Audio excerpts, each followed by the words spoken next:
Hello guys, Lich here. So this is mana stacking Lich minion build, and the reason why I go for mana stacking is not because it's the best options, considering how much energy shield you can stack. ES is a more appealing options, but because of that, I think there won't be that many people going to try this setup, and that's why I do it, so we can have some data and some perspective on how the setup going to works. And also the other reason is Blackened Heart, and that's notable from Lich basically if you increase magnitude of your Unhallowed Might buff per 100 magical mana, so it synergies just well with mana stacking. So I do some changes with the build, and we'll talk about that. The first one will be the minions. So for the current meta, what I see a lot is Storm Mage and Falguard.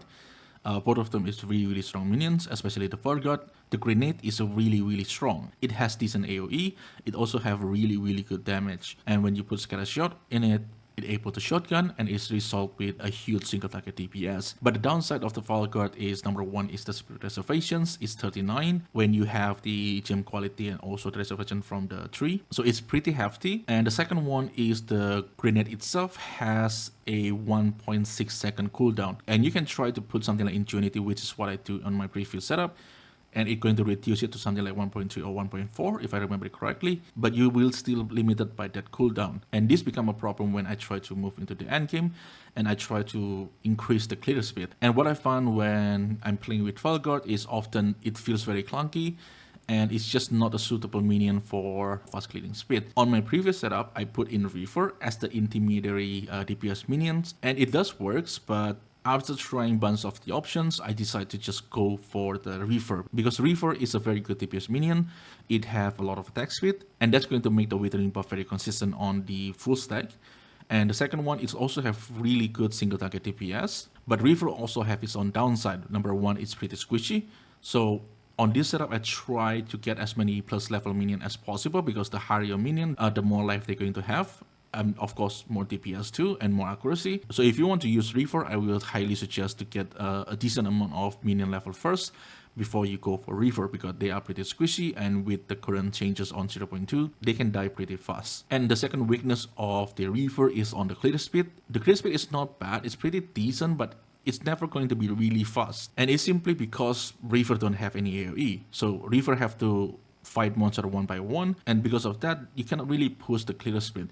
But with the new notable from the Lich Ascendancy, which basically make your minion able to explode a monster, now the Reaver have access to AoE, and the clear speed basically going to be improved by that notable. And the third weakness of the Reaver is body blocking. On 0.1, the body blocking is really bad, and that's the reason why I dropped the Reaver. I do not play with Reaver at 0.1.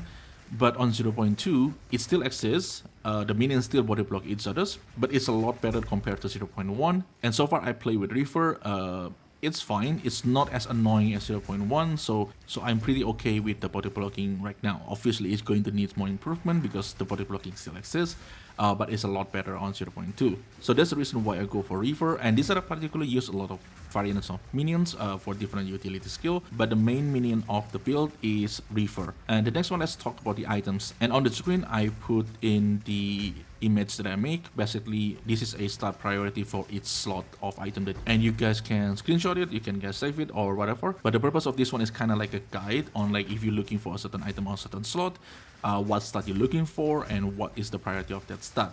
Now on this list I do not put in attribute and resistance, because attribute and resistance is very unique on different character, so that's something you have to adjust for yourself. You still want 75% rest cap, and you still also want to meet all your attribute requirement, because without that you cannot use your gem. So for the items, let's talk about the offensive first, and the first one is I got +4 minions on the scepter, I got +2 from the helmet, +3 from the amulet, and also +2 from the 10th timber.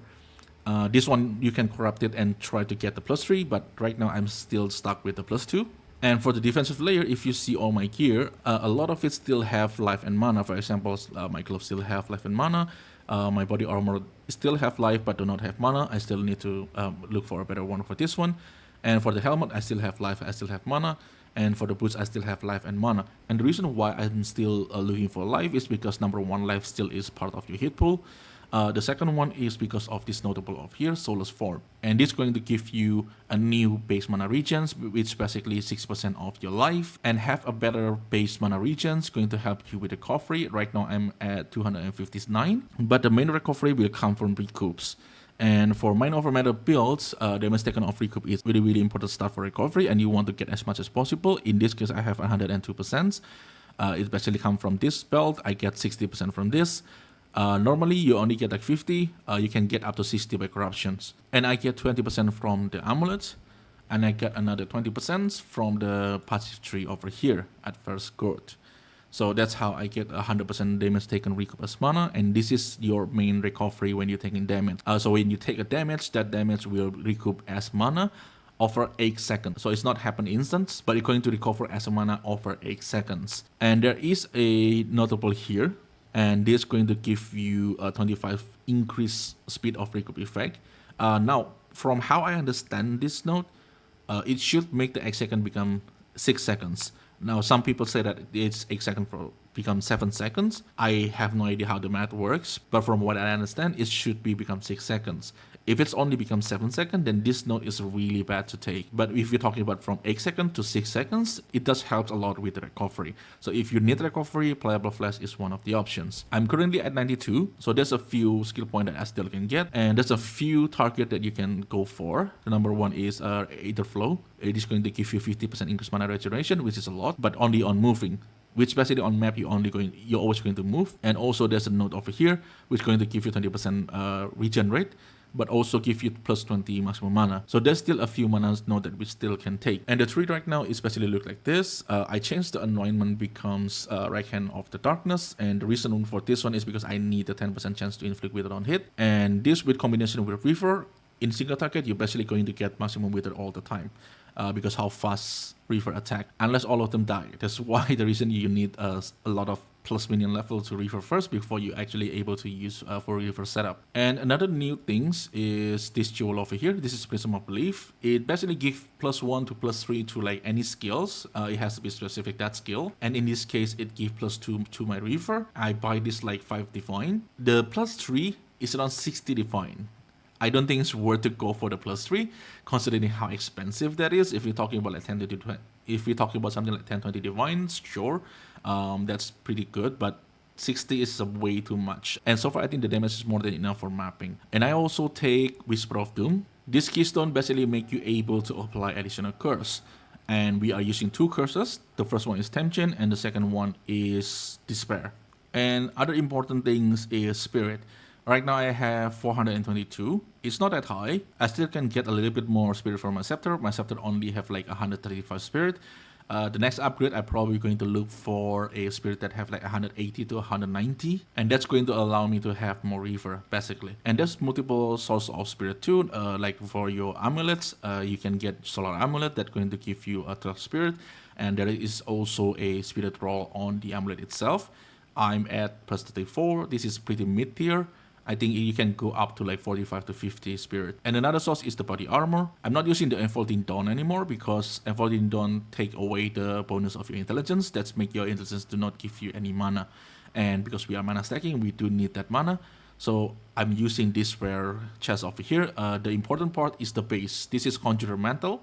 And the reason why Conjuring Meta is important because it have an implicit spirit, and then you look for a spirit roll, and that's basically almost the same with Enfolding Dawn, but you still have all the benefit from the intelligence, which basically give you like around 500-600 mana on the end game. And the next one, let's talk about the skill gems. For Skeletal Warriors, which is basically from your scepter, and I do recommend go for the Skeleton Warrior because this will be your minion that you're going to dispose for Pen Offering, and that's why we use support Sacrificial Lambs. So the Sacrificial Lamb basically make the offering always target this minion, and that much make when the minion die, it heal the minion around it and remove their ailments. And the next one is Blasphemy, and what Blasphemy do is basically make your curse become aura, so you don't have to cast them. And this works really well with this Rapture of the Soul because the one requirement from Rapture of the Soul, in order for the enemy you kill can explode, you need them to be cursed. And have Blasphemy, basically you don't have to cast them, it's become a lot more comfortable to use. For me personally, I socket 2 curses. So it does take a lot of reservations. The first one is Temchen, the second one is Despair.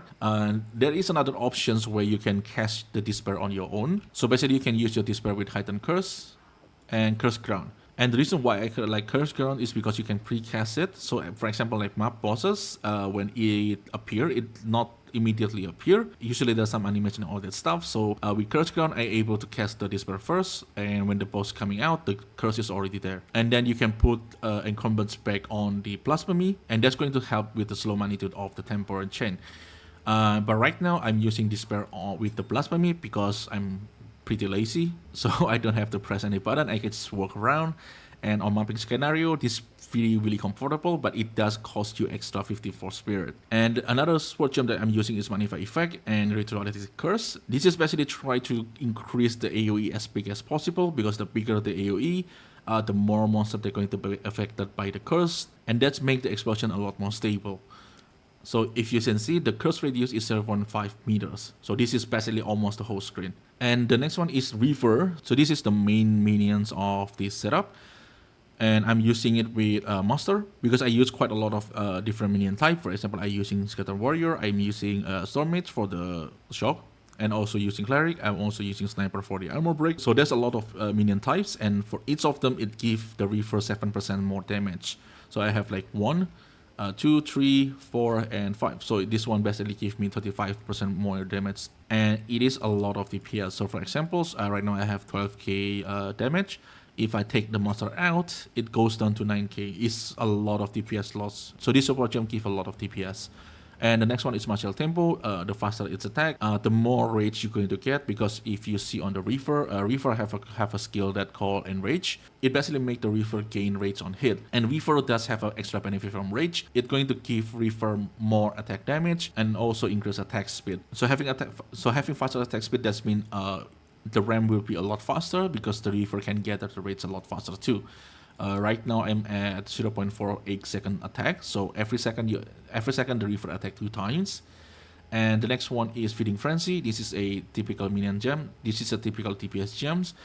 To be honest, I'm not really like Feeding Frenzy on here because of the enrich skill. You're going to take more damage on you, and that's mean the Reaver going to die faster. But this is still like one of the highest DPS support gems. Another option is probably health. If we see over here, from 12k, if I change into health, I basically lose like 2k. But the amount of DPS you get is kind of worth it. And the next one is Minion Mastery and Physical Mastery. And the reason for... And this is really important because if you see on this life over here, I have 10k life for the Reaver. If I take out the physical support gem, it's going to go down in life. Another point is the man hit accuracy. This one I have 1600.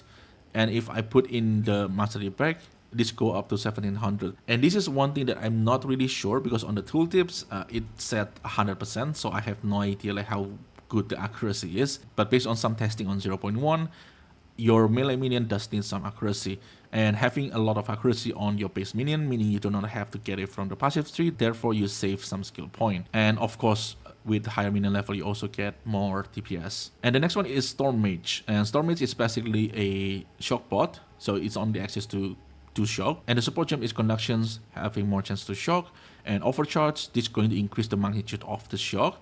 But the downside is the shock that caused by the support skill is reflected back to you. But so far I'm using it, it kind of reflects back to the Storm Mage. And so far I don't really have a problem with the downside. So this support gem basically make the 20% shock become 30%. And the next one is Lightning Mastery, and the next one is Arcane Tempo. There is another options for the support gems on the Mastery.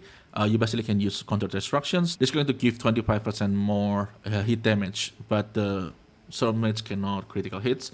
Especially we are not a crit setup, so the downside doesn't really matter that much. So if you see the arc, I have 67k. If I put in the Counter Destruction, I have 7.5. So Counter Destruction is probably a better gem than Lightning Mastery. And the next one is Cleric. Support gem is Last Gaps, Ingenuity, and Mid Shield. It's a pretty standard support gem for Cleric. And the next one is Sniper. The purpose of the Sniper is to armor break and also help a little bit on the mapping, because the damage from the Sniper is still pretty good. So the support gem is Splinter, and this support gem allow the Sniper to break armor based on 50% of the physical damage that the Sniper did. Now there is another option for you to break armor with sniper, with especially using corrosions, but I tried the corrosion is just way too slow. Splinter did a lot better job and it can break the armor a lot faster. And the next support gem is Fire Mastery because more life, more HP, more life, more DPS, and have also increased the physical damage, and Chaos Mastery, and also Fork. Now the Fork is very optional. I use Fork because it kind of helps with the mapping a little bit. But if you want more DPS so you can break armor faster, just put in another mastery. Because Sniper can use 4 mastery. Sniper can use Physical Mastery, Fire Mastery, Chaos Mastery, and Minion Mastery. So you're always going to have option with Sniper. And the next one is Pain Offering. The support gem is Appellations, that's Macroll, and Inspirations. The Inspiration basically just to try to reduce the cost. You can also put in something like Expanse. This is going to increase the AoE, but it have 8-second cooldowns, which usually the cooldown is already gone when the Pain Offering is ready to use again. And the next one is Solar Orb. Solar Orb is an optional spell. You don't really need this one. But the reason why I'm using Solar Orbs is because when I put the Solar Orb near me or my minions, we're going to have mana regen and also res regenerations. It's going to be very good for the Reaver because you can use this on like mapping, and on the bosses, because the bosses takes time to appear, you can kind of try to like preload your Reaver with Rage first before you actually use the Enrage skill. And I also put Fiery Death on this one, so this one is not really necessary. You probably can just use like other skill gems on this one. It's probably fine. And the last one is Lip Slam. Lip Slam is just a movement skill because I'm using Trance Timber. I have Mace, so I can use Lip Slam. One tip for the Lip Slam is look for the level that the strength requirement is not too high. So this one is the lowest, especially 52 strength. I right now have 74, so I will look for the Lip Slam with a certain level that only have the strength requirement below 74. And for the Lip Slam support gems, I'm using Holy Essence, Soul Thief, and Unbreakable. To be honest, the support gem doesn't really matter because ideally you want Martial Tempo here. You already used your Martial Tempo on your Reaver, so for the support gem, just use anything you want. And for the combination of the minions, I like to use one Storm Mage. Ideally you want two. Two Storm Mages kind of guarantee the shock, but one Storm Mage so far I'm still shocking, so that's one is fine. So I think it's fine. The Sniper, I like to have two, because Sniper is also pretty cheap. The first one is Sniper also help with maps, so it's not completely just for the armor break, but having two Sniper does make the armor break happen a lot faster. And for Cleric, ideally I want two, but I'm kind of tight on Spirit, so I only use one Cleric, and the rest of the Spirit will go to the Reaver. Right now I only have 9. So if I can upgrade my Scepter and get something like 180 to 190 Spirit on my Scepter, I can use the Spirit to get more Reaver with especially more DPS. I really enjoy the setup. The mapping feels very comfortable, and I think it's pretty fast because you basically just move around and the minion able to clear as you move along. So for me personally, I think the clear speed is pretty good. So if you like the content, consider like and subscribe. That will help the channel a lot. I will really appreciate it. And thank you everyone for watching, and I will see you in the next one.